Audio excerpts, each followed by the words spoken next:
I haven't had a facial. I can't remember the last time I had a facial, but she's the one going through puberty with the little hormonal acne. And so I was like, I'll take you for a facial. And I'm like, God damn it. But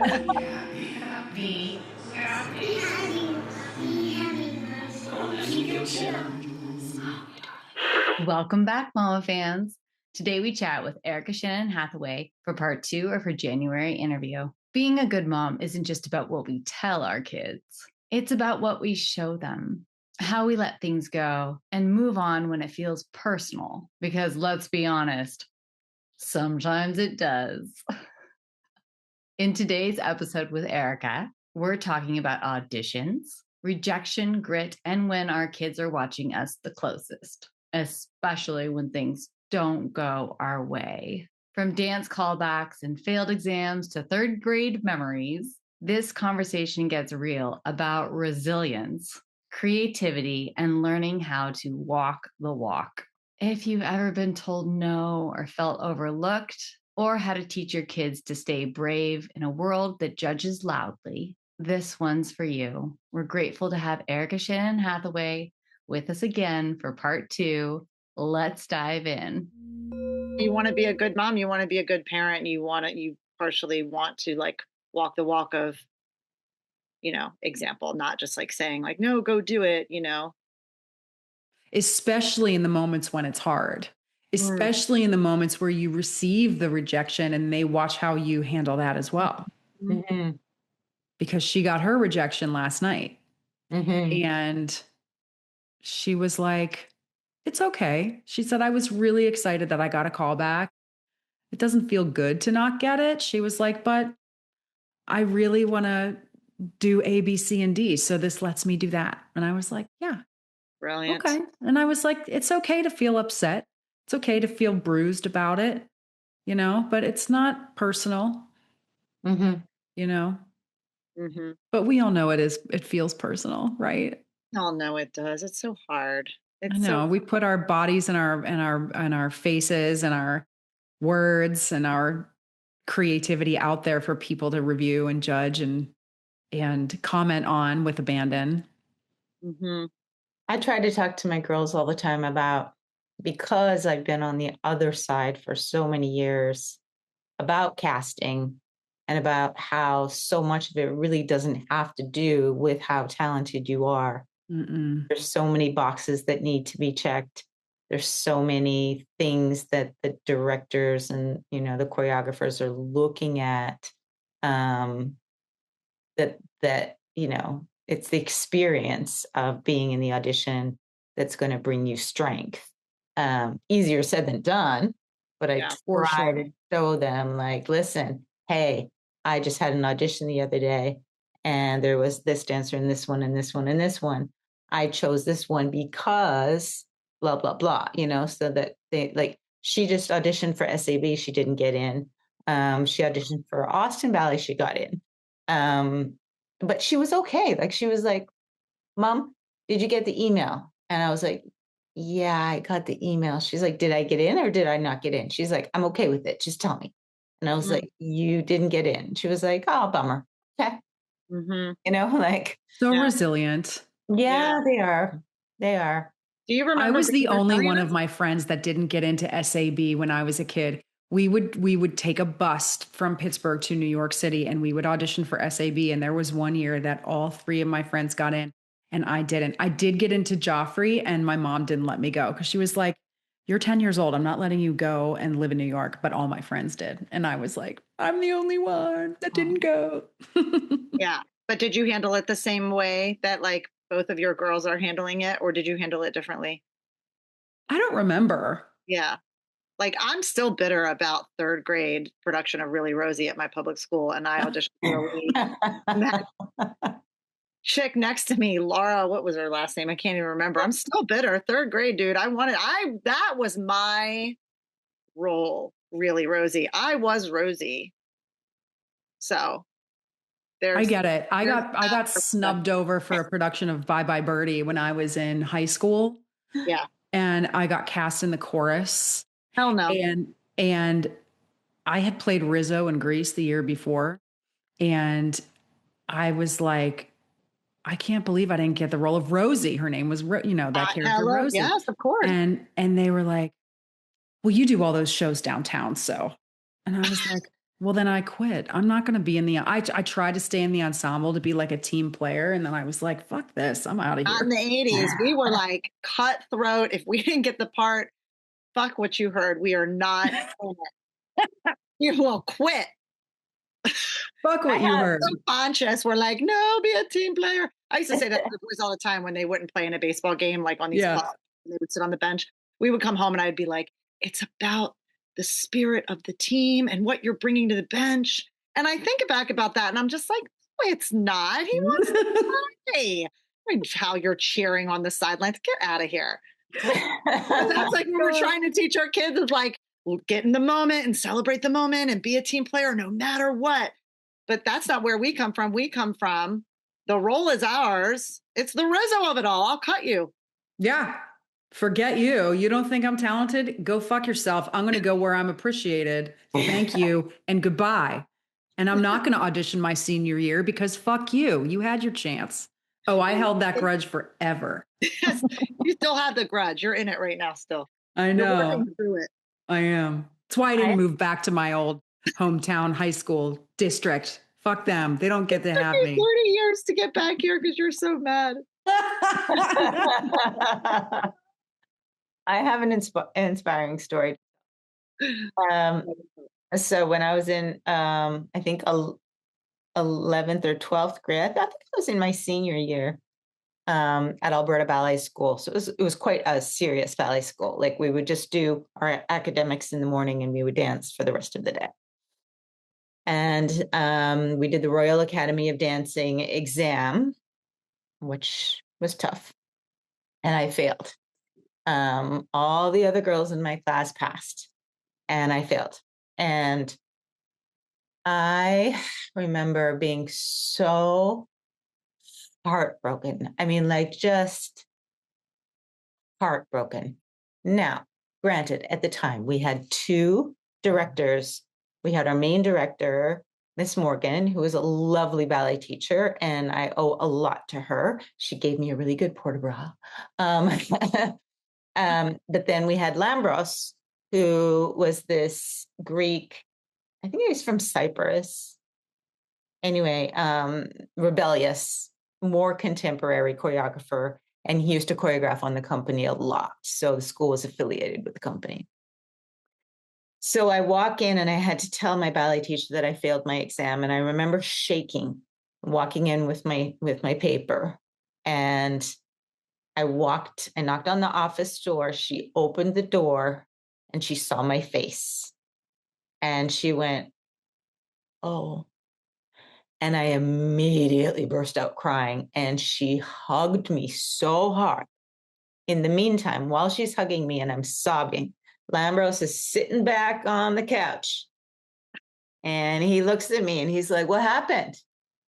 And my teacher was like, shh. I could tell she was kind of like, shh. Like, don't talk about it. Sign, like trying to sign to him. Like, he was like, right. He was like, oh, wait. Oh, you failed. You failed. You failed your exam. You failed your Royal Academy of Dance exam, did you?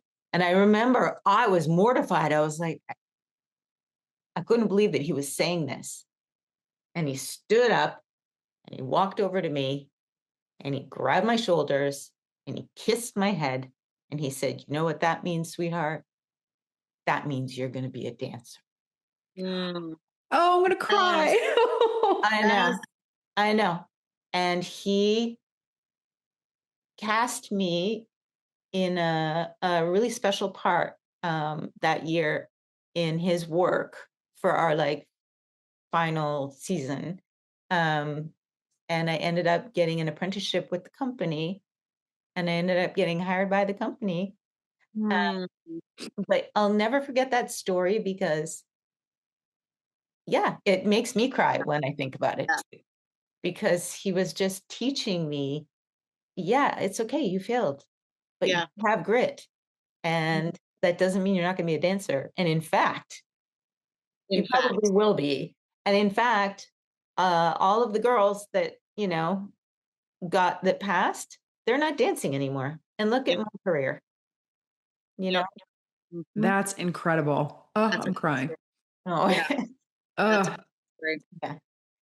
Teachers are so influential, and I just hope that as teachers we always remember that, because it's so easy to just get exasperated with somebody or to be insensitive, but those stories just make me as a teacher think, like, how can I be more understanding and more nurturing to my students, even in fitness.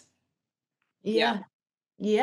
I had a similar experience. I'm sorry, I don't mean to be talking so much, but I had a similar experience recently when I worked with the Boston Conservatory on a show. I partnered with them because I was choreographing a show in Cape Cod. So I partnered with the conservatory. I said, I only want to hire conservatory dancers and or alum.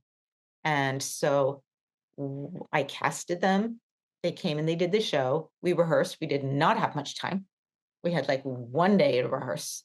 And it was their job to really be on top of it. Sure enough, show day comes.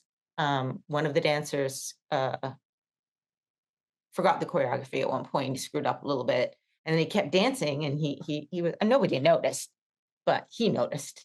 And afterwards, I found him outside by himself, and he was crying.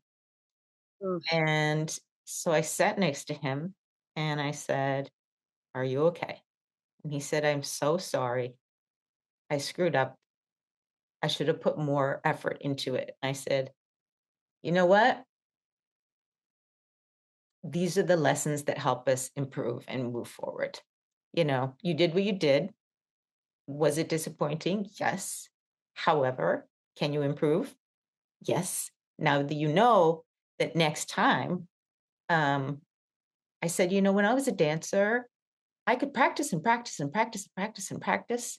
But what made more of an impact on my performance was I would meditate. I would lie down, I would listen to the music, and I would imagine myself doing it over and over perfectly, because the mind is more powerful than the body.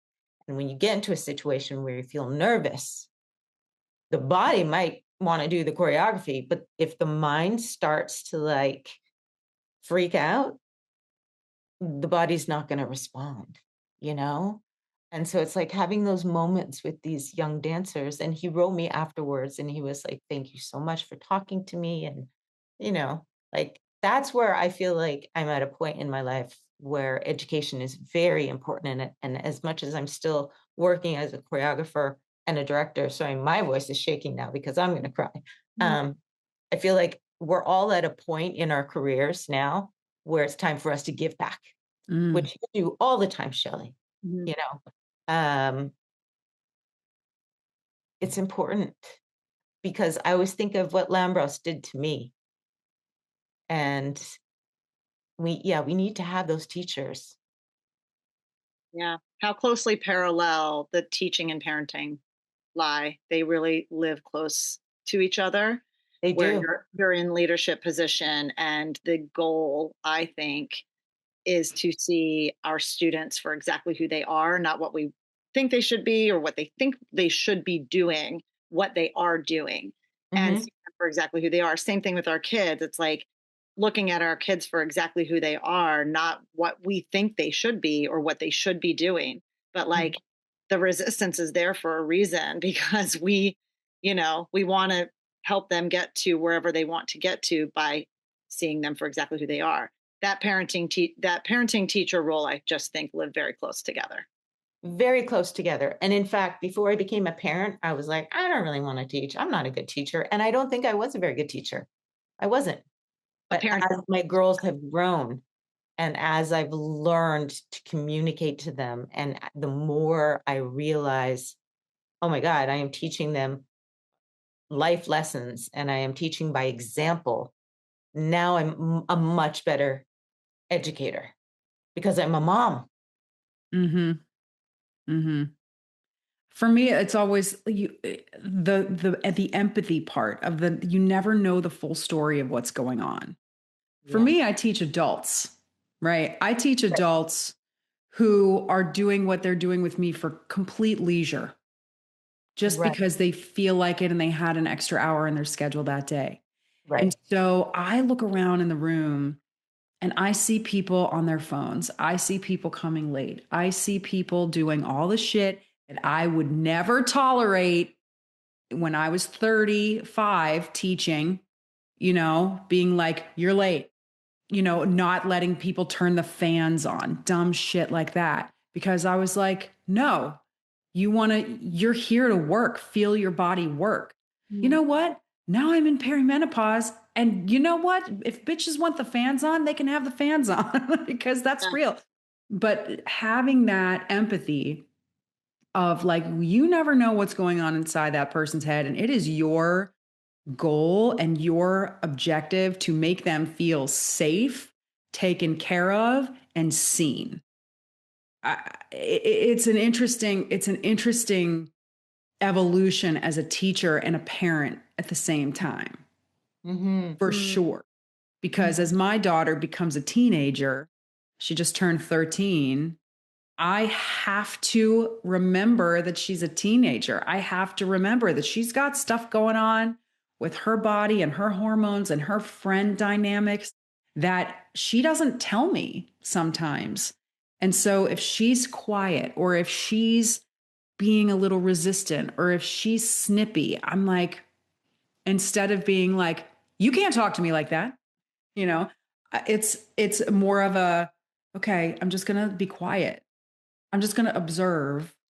And then later, when it's not in the moment, just like when it's not in the class, maybe after class, I'll say, if you want to get more of your bang for your buck this time, why don't you leave your phone in your locker?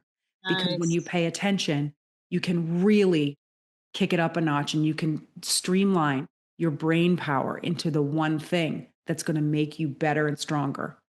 Right. Her, yeah, right? Like instead of being like, put your phone down, like act like that toddler mom. Yeah. Right. Yeah. Because grown ass adults who work out for leisure are like toddlers.